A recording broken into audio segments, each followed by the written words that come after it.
Hi, so we'll be studying about mean, mode, and median. So these are three measures of central tendency. So what you're trying to say is like, hey, this is where half of the data is represented. So for example, if you have a graph and this is the middle point, so what you're trying to say is that most of the data is around this point. So let's go through a few concepts before we go through what is happening. Let's start with mode, which is the easiest one of all of them. Now, the mode is the number or value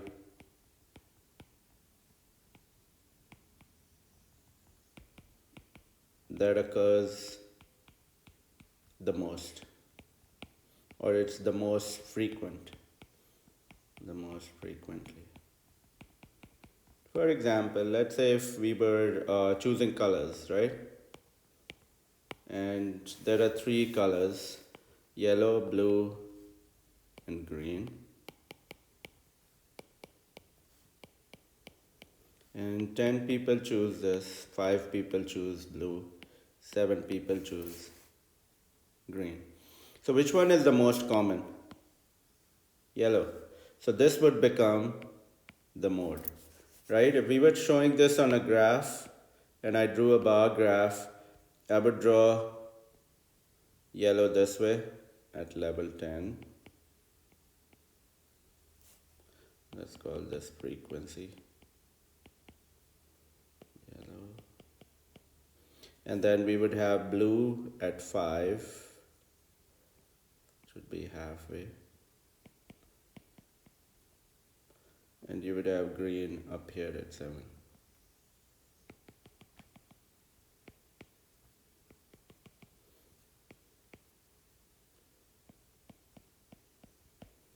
And I'll just shade them. Oops, sorry.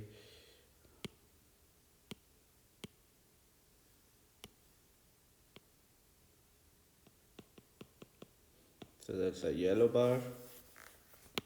This is our blue bar. And this is our green bar. So the tallest bar will be the mode, right?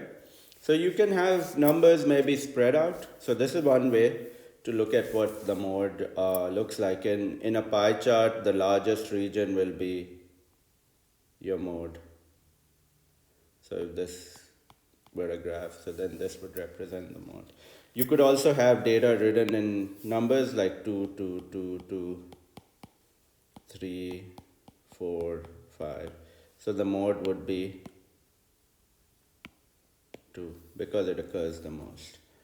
Okay, and then you have data where maybe there could be more than one mode, right? So for example, you could have data where you've got maybe 2, 2, and then you've got 4, 4, and then you've got 6. Now, if you notice, there are two 2's and there are also two 4's. So this type of data set is called a bi-model or modal data distribution or data set where you've got two modes, right? Then you could obviously have trimodal or trimodal and so on. So you might come across these questions at higher levels, but I think for right now, the basic knowledge will suffice. So mode, something that occurs the most.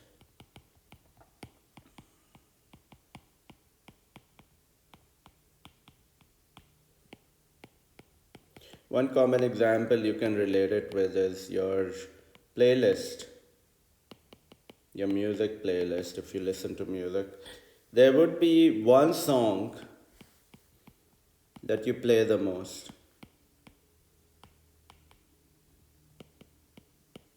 That song is the mode. Okay? So, whatever song that is that you keep continuously listening to, if you check your playlist, you'll notice that this song has been played the most. So, this is all you need to know about mode. You will be given questions in terms of numbers, the list is written, or in terms of bar graphs and so on. So good luck with more. Next we have mean. Mean just means average. Now average is basically you add all the values that are given to you and divide it by the total number of values. So this is a formula that we use. So for example, if we take 2, 3, 5, 7. Now how many values we have? We have four values, right? So that would be this value, total number of values. There are four values. What about the sum of the values? Sum of values would be, sum represents addition, so let's add all the values. So we'll get 2 plus 3 plus 5 plus 7, which would become 5, 10, 17, right? Now the mean says, the formula, that it is the sum of all values, add all values, which we found over here, right? Sum of values divided by the total number of values. That's our formula. So the sum of values is 17 and there are four values. This is our mean. Now we'll get 4.25 for this. So that says that the average is over here. 4.25, between 3 and 5 is where 4.25 would fit. Then there's some uh, introduction to writing the formula mathematically. So the symbols that we use in a math book, this is our formula. I'll repeat it again, sum of all values over total number of values. Now for a mathematician, you don't want to write so much, right? So we make it more concise. So we'll use certain symbols. So for mean, we use this symbol, X and a bar on top.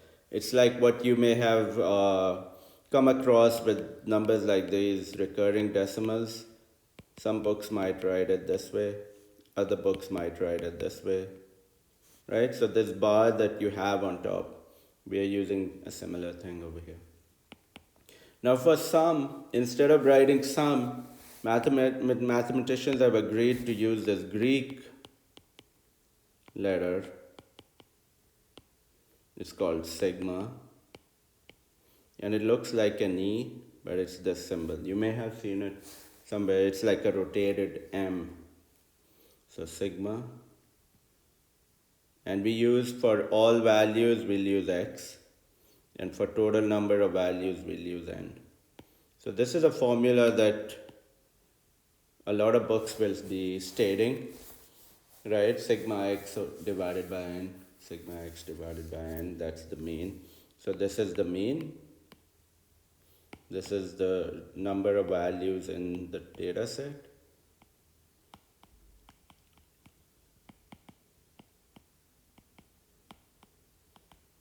And this is the sum of all the values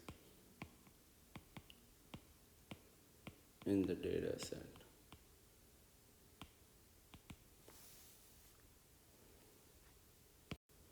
So the last thing we need to know is the median. Common thing you might come across it is the median income of people or of a household.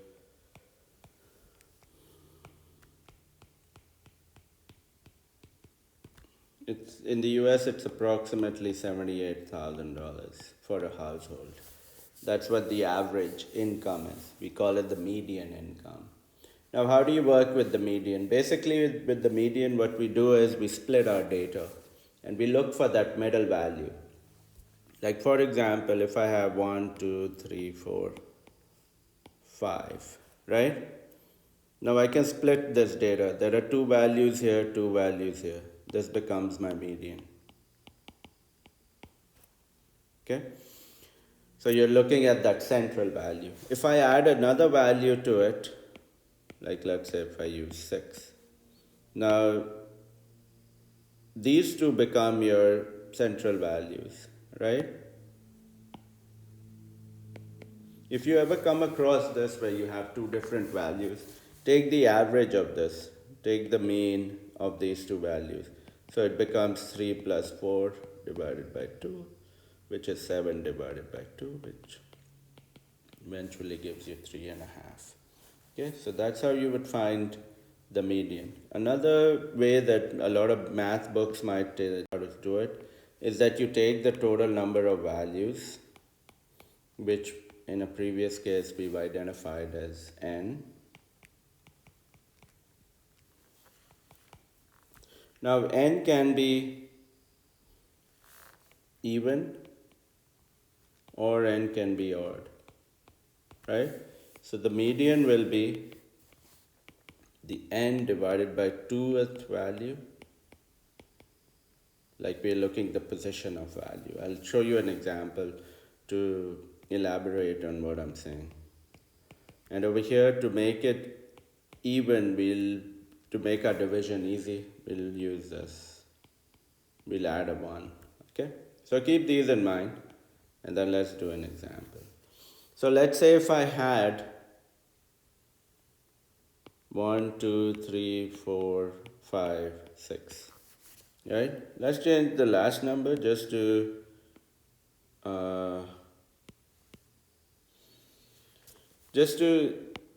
avoid any confusion that, hey, there was a 6, so 6 divided by 2 is because of that. So now we've got 6 numbers, right? We have 6 numbers. So this formula says that, hey, the median is the 6 divided by 2th number. So we are checking the value which fits in this. So we're saying, what's the third value? Whatever we get for the third value is our answer. So we'll count from here. So 1, 2, 3. Okay, that's our median. Then we count from the opposite end too. So let's count from this end. So if I count from this end, let's use a different color because we can. This would be 1, 2, 3. Now you're getting two medians. So when you get two answers like this, you'll take the average of these two guys, which gives you 3.5. Okay? Now for odd numbers, like let's say if the data set has 3 numbers, like this, right? So that means n is odd. N is odd.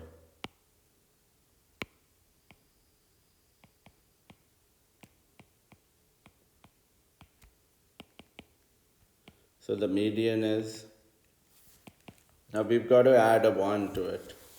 So 3 plus 1. And why are we doing that? So that we can divide this.